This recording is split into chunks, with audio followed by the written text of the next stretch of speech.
महाआदिशक्ति वेद माता और परम पूज्य गुरुदेव के श्री चरणों में दंडवत प्रणाम करते हुए आइए सज्जनों, परम पूज्य गुरुदेव की 1942 का आंदोलन हुआ था, भारत छोड़ो आंदोलन, उसमें क्या भूमिका रही उसका आत्मसात करते हैं। बात है 1932 से लेकर 1936 तक सरकार की दमन नीति बहुत ज्यादा उग्र हो गई थी और सत्याग्रह आंदोलन के नरमपंथी नौजवानों में भी हिंसा भड़क उठी। एक और सरकार आंदोलनकारियों पर गोलियां बरसाती, उन्हें आजीवन कारावास और मौत की सजाएं दी जा रही थी। दूसरी ओर नवयुवक भी मारकाट, बम फेंकने, सरकारी प्रतिष्ठान जलाने आदि पर उतारू हो गए। आगरा क्षेत्र भला उससे अछूता कैसे रहता। यहाँ हिंसात्मक कार्यवाही, थानों पर बम फेंकने, बड़े अंग्रेज पदाधिकारियों को गोलियों का निशाना बनाने, ये बड़े पैमाने पर चल रहा था। रेल, डाकतार व्यवस्था ये सारी छिन्न भिन्न हो गई। आगरा उन दिनों तार व टेलीफोन का समूचे उत्तर भारत का विशिष्ट केंद्र था। लाइनें काटने और संचार व्यवस्था भंग करने के लिए एक क्रांतिकारी दल बनाया गया, जिसमें पूज्य आचार्य जी भी थे।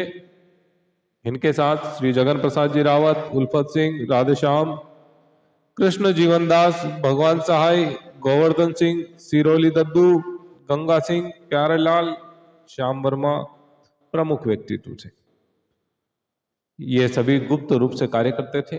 श्री जगन प्रसाद रावत जी ने बंबई की यात्रा की और वहां से सुरक्षित तार काटने के अनेक यंत्र लेकर आए। इनसे तार के खंभे भी आसानी से काटे जा सकते थे। ये कार्य गुप्त रूप से चलता था और एक स्थान में 2 या 3 से अधिक स्वयंसेवक नहीं जाते थे, इसलिए लाख प्रयास करने पर भी पुलिस उन्हें कभी पकड़ नहीं पाई।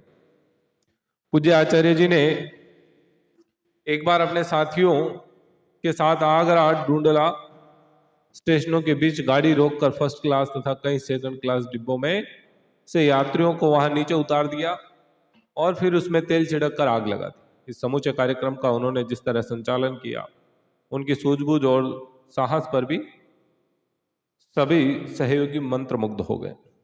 कुछ ही क्षणों में सारा कार्य संपन्न कर वह विलुप्त हो गए। पता भी नहीं चला, पुलिस उनका पीछा भी नहीं कर पाई। सन 1936 से कांग्रेस में पदाधिकारियों के चुनाव और मंत्रिमंडल बनाकर स्वराज्य चलाने की प्रक्रिया प्रारंभ हुई। उससे कार्यकर्ताओं में पदलिप्सा की भावना आने लगी। पूज्य आचार्य जी तब भी एक स्वयंसेवक के रूप में ही कार्य करते रहे। 1936 में द्वितीय विश्व युद्ध शुरू हो गया तो अंग्रेजों ने उसका लाभ अपने पक्ष में लेना चाहा। कांग्रेस मंत्रिमंडल ने इस्तीफा दे दिया। 1940 में कांग्रेस ने अंग्रेजों को द्वितीय विश्व युद्ध में सहयोग देने के लिए स्वराज्य की शर्त रखी, पर अंग्रेज निरंतर कूटनीतिक चाल चलते रहे। फिर से सत्याग्रह का रास्ता अपनाया गया। इस समय दैनिक सैनिक पर अनेक प्रतिबंध लगाए गए। तब अनेक नवयुवक छोटे छोटे घरों में ही प्रेस लगाकर जन भावनाओं के आधार पर छोटे छोटे पत्र पत्रिकाएं निकालने लगे। पूज्य आचार्य जी ने क्रांतिकारी आंदोलनों के साथ साथ अखंड ज्योति मासिक पत्रिका का प्रकाशन वसंत पर्व 1940 से फ्रीगंज आगरा से प्रारंभ किया, जो अब तक अविराम चलता चला आ रहा है।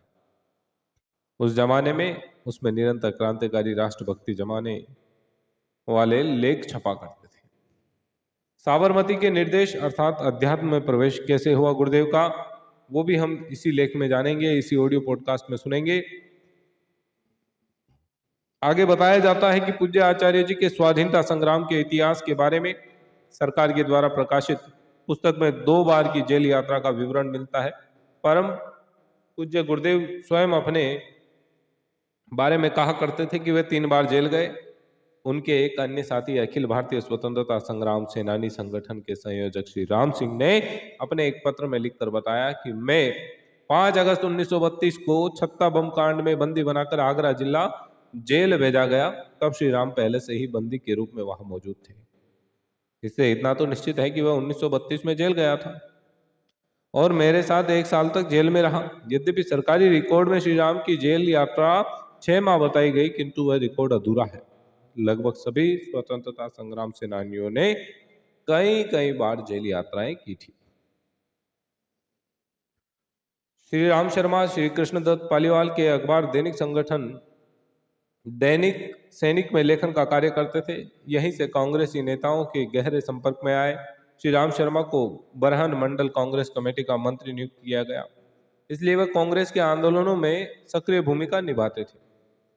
अपने इन्हीं कार्यों के अंतर्गत वे नमक सत्याग्रह और लगानबंदी आंदोलनों में हिस्सा लेने वाले अग्रिम पंक्ति के नेता थे। इन आंदोलनों के कारण ही उन्हें 1.5 वर्ष की सजा हुई थी, जिसमें मैं उनके साथ एक ही बैरक में 1 साल तक रहा। तो गुरुदेव 3 बार जेल गए थे।